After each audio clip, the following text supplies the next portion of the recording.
Pero bueno, al final, como las integrales tardan mucho en calcularse en el ordenador, y por eso las películas que hacen para cine y tal, tardan años en calcularlas, tardan un año en pintar todas las películas. Si vais a ver ahora una de Disney, la de Pixar, como la de Wall-E, pues igual han tardado un año en pintar todas las imágenes. Y es porque todas las ecuaciones de iluminación llevan integrales, y esas integrales tardan muchísimo en calcularse, porque se hacen de forma numérica, no son ecuaciones, no son integrales que se pueden resolver analíticamente, y tienen que hacerlas por evaluaciones un poco como Newton. Y entonces tarda muchísimo tiempo. Entonces lo que hice aquí es simplificar la integral y reemplazarla por otra ecuación que tenía más o menos la misma forma, pero bueno, da el pego, ¿no? Si viniese alguien de Pixar o de DreamWorks igual me capaban, pero bueno, en principio si una cosa se ve bien, o sea, no hace falta que sea físicamente correcta, con tal de que se vea bien y que dé un poco eso, que pase por lo que tú quieres que pase, pues ya vale. En este caso yo quería darle un poco de detalle en las zonas oscuras, lo ha hecho y ya me quedo tan pancho, aunque la integral la haya hecho mal y tal. Entonces, bueno, una vez que tengo esto, que ya es la iluminación, ahora viene la parte de textura, de poner la textura es los materiales, los detalles, que haya rocas, que haya nieve, etc. Y entonces, en ese caso, se suele trabajar, o yo por lo menos suelo hacerlo por capas, que significa que calculas capas de materiales que vas iluminando y las vas acumulando una encima de otra. Y en este caso además tiene mucho sentido porque en la montaña tienes la capa de roca, tienes encima una capa de nieve, una capa de hierba, con lo cual la metodología de diseñar las fórmulas encaja muy bien con lo que está pasando en la realidad, es bastante intuitivo. Entonces, empiezo con una capa marrón de roca muy oscura, parece que he ido hacia atrás, que no he progresado, que he ido un poco hacia atrás porque se ve más feo, pero poco a poco va yendo. Entonces, esa es la capa de roca, que en principio es muy oscura, o muy oscura comparando con la capa de nieve que voy a añadir ahora, que es esta de aquí.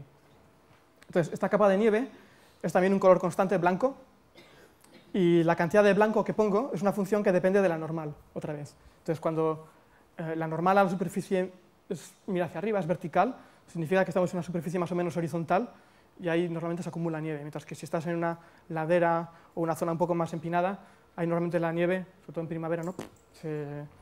se va y las laderas verticales o pendientes, las pendientes pronunciadas no retienen la nieve.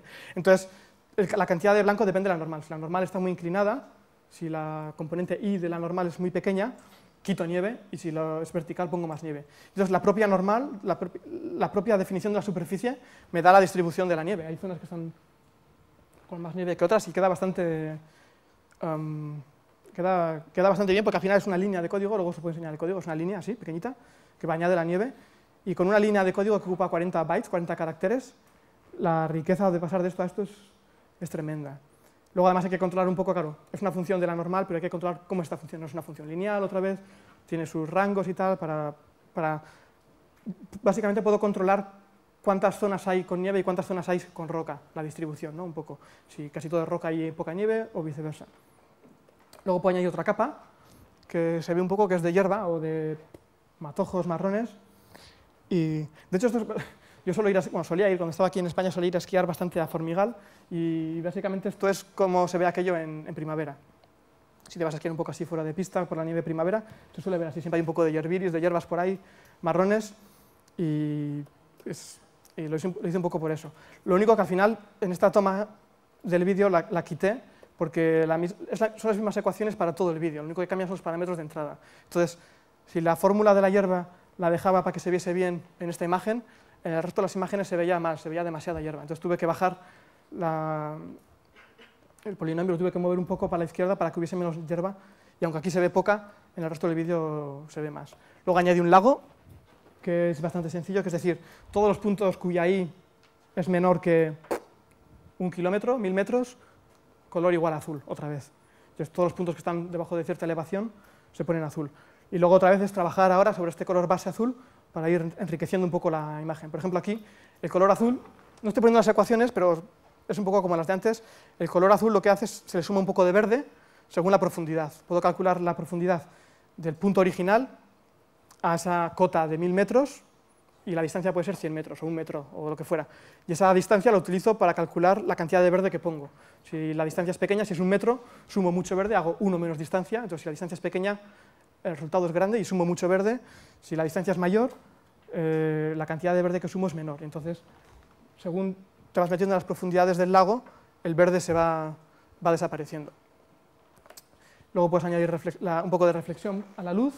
Esto se hace también con cálculo de vectores. Tienes el vector normal a la superficie del agua, que la deformo, es un vector plano, o sea, es un plano, con lo cual la normal es siempre constante vertical, pero la voy deformando con unos senos y unos cosenos para que haga pequeñas ondulaciones, y una vez que tengo la normal calculo el rayo que va desde mi ojo hasta ese punto, cómo rebota en la normal, es como si fuese un espejo, hago un cálculo de reflexiones con las ecuaciones de Fresnel o lo que fuera, y eso rebota, y miro si el rebote va al sol. Si va al sol, hay brillo, si no hay sol, no hay brillo. Bueno, son ecuaciones de óptica muy sencillitas, pero añaden el brillo, que ayuda bastante. Y luego, igual que añadir verde, según la profundidad, puedo añadir blanco según la profundidad, con una cota más pequeña, o sea, el blanco desaparece antes, con lo cual eso ayuda, la gente lo interpreta como si fuese nieve acumulada por el borde o que está flotando un poco.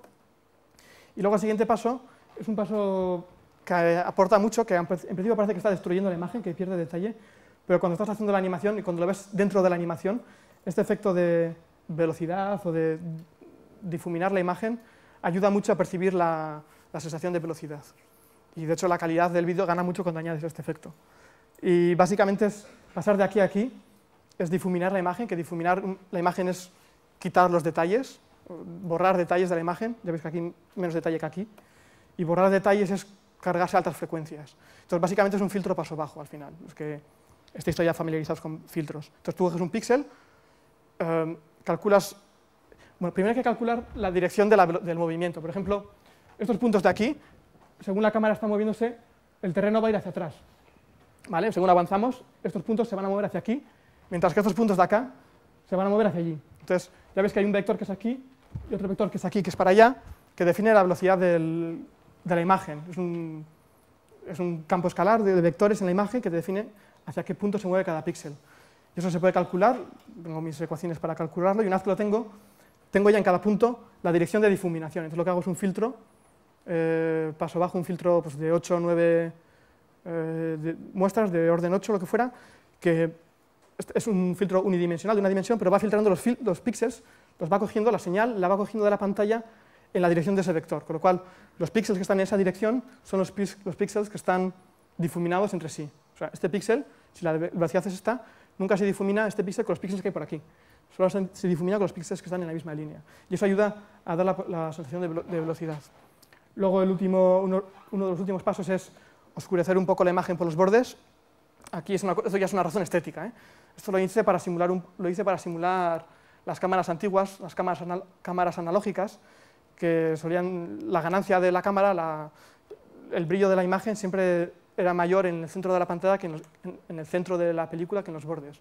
Supongo que es porque la luz cuando caía de canto en el objetivo llegaba con menos potencia que cuando cae perfectamente de frente, porque la película está más expuesta de frente que si la luz llega de canto. Entonces, bueno, básicamente por el borde de la pantalla oscurecí la imagen.